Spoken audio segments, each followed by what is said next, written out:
Hi children, today I am going to teach English grammar of class 4th, chapter 2, the sentence. Children, do you know what is sentence? Let me explain. A group of words that makes complete sense is called a sentence. We all know that a sentence begins with a capital letter and ends with a full stop or a question mark or an exclamation mark. Okay? बच्चों, जब भी हम कोई sentence लिखते हैं तो हम sentence start करते हैं कैपिटल लेटर के साथ और उसके लास्ट पे हम लोग फुल स्टॉप, क्वेश्चन मार्क या एक्सक्लेमेशन मार्क लगाते हैं. सो हियर यहाँ पे दिया हुआ है कि put a against the group of words that are sentence and put cross against those are not. Okay, तो आपको यहाँ पे देखना है कि कौन सही सेंटेंस है और कौन गलत सेंटेंस है. सबसे पहले हम ये जान लें कि जब भी हम डिफरेंट वर्ड्स को ऐड करके एक कंप्लीट मीनिंग देते हैं तो उसको हम सेंटेंस कहते हैं. ठीक है, तो यहाँ पे आपको देखना है कि वर्ड्स एक कंप्लीट सेंस दे रहा है या नहीं, वो करेक्ट सेंटेंस है या नहीं. तो आपको उसके आगे अगर सही है तो आपको टिक करेक्ट का करेक्ट साइन लगाना है, अगर वो गलत है तो आपको क्रॉस का साइन लगाना है. तो now I am going to read out the sentence in front of you. A first, in the drawing room. ये कोई complete sentence नहीं समझ में आ रहा है तो यहाँ पे हम क्रॉस लग करेंगे. Option 2, to me the gave he book. This is also a wrong sentence, तो हम लोग यहाँ भी क्रॉस का साइन लगाएंगे.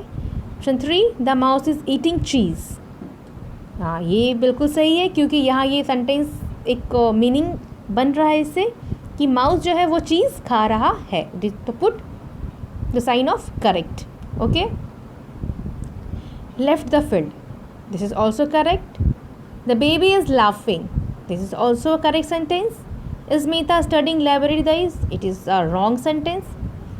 इसका कोई सेंस नहीं बन रहा है तो आप यहाँ पे क्रॉस करेंगे. The pen belongs to Mahima. This is a right. The cat is running after the mouse. This is also a right sentence, so put right. Now come to the exercise. B. Rewrite the following group of words as sentence. Begin each sentence with a capital letter and put a full stop at the end of the sentence. तो आपको क्या करना है बच्चों, यहाँ पे आपको यहाँ पे गलत वर्ड्स दिया हुआ है, आपको उसको अरेंज करना है and then you have to put. यहाँ पे आपको देखना है कि यहाँ पे वर्ड्स दिए हुए हैं वो करेक्ट फॉर्म ऑफ सेंटेंस में नहीं है, तो आपको इन वर्ड्स को सही करके एक कंप्लीट मीनिंग देना है और यहाँ पे लिखना है. सो आपको इस सेंटेंस को स्टार्ट करना है कैपिटल लेटर से और लास्ट में आपको फुल स्टॉप लगाना है. तो एक मैं बता दूँ आपको. First, sun in rises the east the. ये जो वर्ड्स है ये कोई कंप्लीट सेंस नहीं बन रहा है इनसे, तो मैं इसे अरेंज करके बनाती हूँ. तो see, the sun rises in the east. So मैंने स्टार्ट किया सेंटेंस को कैपिटल लेटर से और एंड किया है फुल स्टॉप से. तो सेम आप देख करके ऐसे ही सारा बनाएंगे अपनी बुक में. Okay, and come to C, make sentence using the following group of words. यहाँ पे क्या करना है आपको सेंटेंस बनाना है with the help of these words. कैसे बनाएंगे मैं आपको एक बता रही हूँ. इन द पार्क, तो some children are playing in the park. मैंने क्या किया, एक सेंटेंस बनाया with the help of these words. Okay, जो वर्ड्स यहाँ पे दिए उनकी हेल्प से मैंने एक कंप्लीट सेंटेंस बनाया. तो ऐसा करके आप सारा बनाएंगे. This is your homework. And come to D, rewrite the following passage using capital letter and full stop where necessary. इसे आप कॉपी में करेंगे. यहाँ आपको क्या करना है, यहाँ पे आपको you have to put capital letters and full stop where necessary. आपको फुल स्टॉप और कैपिटल लेटर्स का यूज़ करना है जहाँ पे ज़रूरत पड़े and write down in your copy. Okay, all these are your homework, so do it. Now I am going to teach a new chapter, subject and predicate. Okay students, do you know students, a sentence has two parts which is called subject and predicates. For example, मैं एक आपको example देती हूँ. Rahul like playing football. तो this is a sentence that makes complete sense. ये एक पूरी तरह से एक कंप्लीट सेंटेंस है जिसका कंप्लीट सेंस बन रहा है.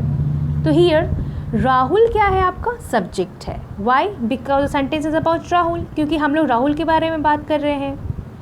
Likes playing football is the predicate because it tell us about the subject Rahul. Likes playing football ये प्रेडिकेट है. क्यों? क्योंकि हम लोग को ये इस राहुल के बारे में बता रहा है कि राहुल क्या कर रहा है. तो Rahul is playing football. Sorry, Rahul likes playing football.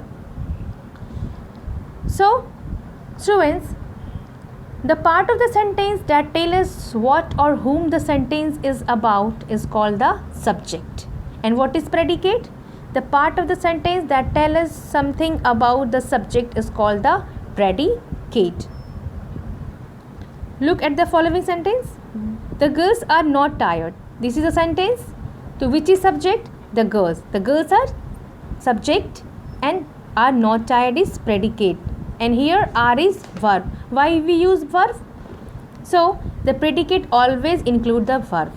हम लोग जब भी predicate का यूज़ करते हैं तो वहाँ पे verb आता ही है, हमें verb की ज़रूरत लेनी पड़ती है. Okay, now come to the exercise. Circle the subject and underline the predicate in the following sentences. आपको यहाँ क्या करना है, जो subject है उसको circle करना है और predicate को underline करना है. The bird is flying. So the bird is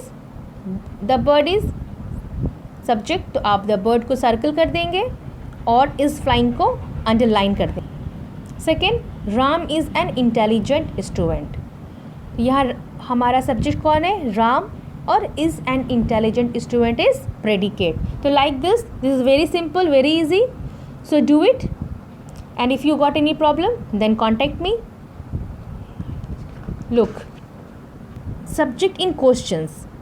The subject usually come before the predicate, but in questions, subject come after predicates.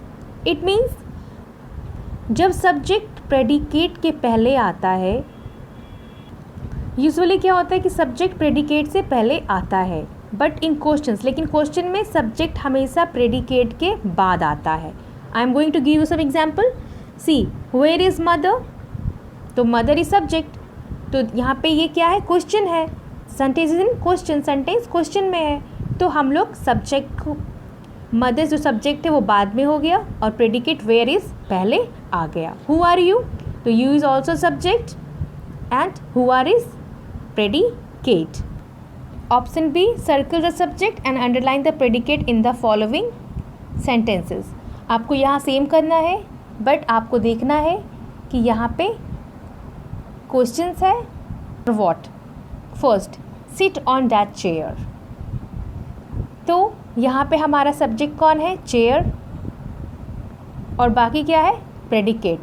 तो हम लोग चेयर को सर्कल करेंगे एंड सिट ऑन दैट को अंडरलाइन करेंगे. Second, how are you. So you is subject and how are is predicate. So circle you and underline the how are. Okay, so I hope you understand. So do it in your book. Now come to C. Fill in the blanks with suitable subject or predicates. यहाँ बच्चों आपको क्या करना है? आपको यहाँ पे suitable subject और predicate, जहाँ पे subject है वहाँ predicate देना है और जहाँ पे सब predicates नहीं है वहाँ पे आपको subject देना है. ठीक है बच्चों? जैसे द गर्ल, ये सब्जेक्ट है यहाँ पे, यहाँ प्रेडिकेट नहीं है तो हमें प्रेडिकेट फिल करना है. तो like the girl is playing. Okay, the sun is shining. हमारा यहाँ सब्जेक्ट नहीं है, प्रेडिकेट दिया हुआ है. तो dash is my favourite book. So English is my favourite book. Blanks live in Delhi. Ram live in Delhi. तो लाइक दिस आपसे बन जाएगा आई होप, क्योंकि ये बहुत ही ईजी है. सो do it in your book. Next I will come again with some new chapter. Till then, do it. This is your homework and also read the chapter. Okay, till then, thank you.